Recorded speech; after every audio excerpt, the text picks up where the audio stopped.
Good morning, my name is Steven and welcome aboard Navigator of the Seas. Today we're doing a balcony room tour in 1166. This is my highest recommendation. If you're doing a balcony, you're coming aboard Navigator of the Seas, this cabin or any cabins nearby are the best, and here's why. Navigator of the Seas is an older ship, almost 20 years old, but these cabins are a lot younger. They were added in the refit, so these cabins have newer furniture, newer decor. They feel just a lot more cozier and up to date. They don't feel outdated like some of the other cabins aboard this ship. You're coming aboard Navigator, you want a newer cabin, this is the one. We're gonna do a full room tour right here, balcony cabin, let's go. So as always, we like to start here over in the front. When you walk in, here's your front door, here's some safety information, a magnet that you can go ahead and let your stateroom steward know not to visit you. This cabin does require a key in it in order to power the room, which is good for energy saving, bad for convenience. So if you take that out, after a few minutes, it will shut off. But we don't want that right now. We want the lights on for the room tour. Over here is our closet, which quite spacious. You'll find your life vest down there. This cabin, only 2 passengers, so there's only 2 life vests.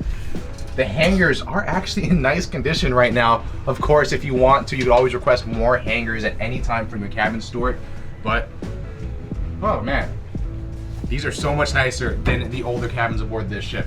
Trust me. One thing that always on every cruise ship, the light switch is outside of the bathroom. So if you're rooming with someone who's quite cruel, they can turn the light off of you at any time. So be warned for that. But coming on in here, the shower is the highlight of every cruise cabin, of course, and there is a lot of height. I'm not the tallest person in the world, about 5'8", kind of short, but I have so much room. And if you are taller, this is adjustable and it goes quite high. They do have a clothesline for you to dry your clothes in case you need to. They do have a hair and body wash combo. Not my recommendation, bring your own stuff if you can, but if you absolutely need to, Royal Caribbean does provide it for you for free.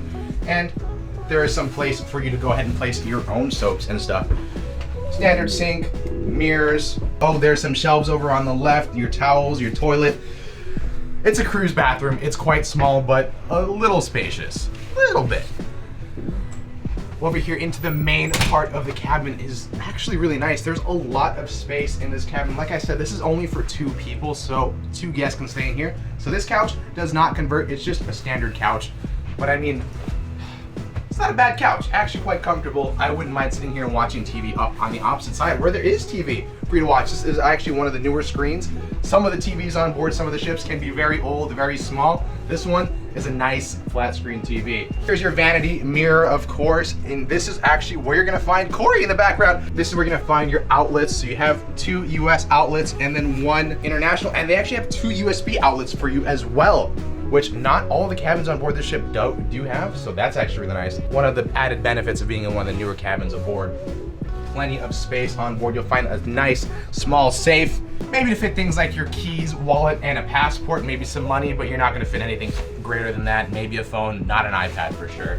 There is a mini fridge. It isn't a full fridge. It's not gonna keep everything really cold. And it's not gonna store that much, but maybe just a leftover dessert that you bring over from the main dining room, or maybe a drink that you really didn't want to give up. Of course, these are some nicer drawers. These are big drawers, by the way, big drawers. So if you go on some of the older cabins, you'll see these drawers don't exist. They even have a hairdryer for you as well. So if you don't have a hairdryer, which you're not allowed to bring on board, they do provide one for you.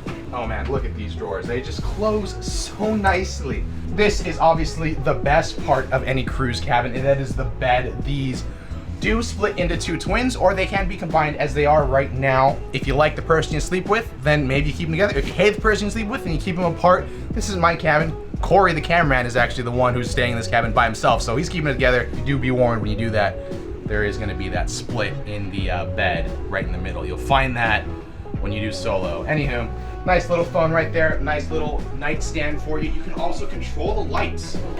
You can control the lights right over there as well. It controls the lights for the entire cabin. So when you get back to bed, when you're tired, it's so nice just to be able to hit a switch right next to your bed. Let's head on out to the view. We are so high up here, we're on deck 11, which, if you have a fear of heights, do be warned looking down, but the view up here is magnificent. There's so much space on this balcony. I mean, seriously. Too bad only 2 people can be in this balcony, because you could fit so much more, maybe even 4 people, like a full family. Nice chairs, nice table for you to have breakfast out in the morning. But look at that view of Los Angeles. The port of Los Angeles. Never get over it. As soon as we get out to sea, it is gonna be a beautiful view. Love, love, love starting a cruise. It may not be the best scenic view, but it does make me happy for sure. So that concludes our tour here of cabin 1166. I hope you enjoyed it. Hope you see some of the differences that you get when you go into one of these newer cabins. Honestly, as I was touring it and showing you guys, I didn't realize how much nicer it truly is. I'm in one of the older cabins and I'm regretting not being up here. So if you come aboard, please make sure you book one of these cabins. They're totally worth it. Deck 11, Deck 12, for the newer cabins. If you have any questions about it, drop a comment down below. If you're looking to book, I'm a travel agent as well, so I can help you plan your next vacation, and we can make sure that you get this room on your next Navigator of the Seas vacation. Thank you so much for watching. As always, this isn't a goodbye, but just a see you real soon.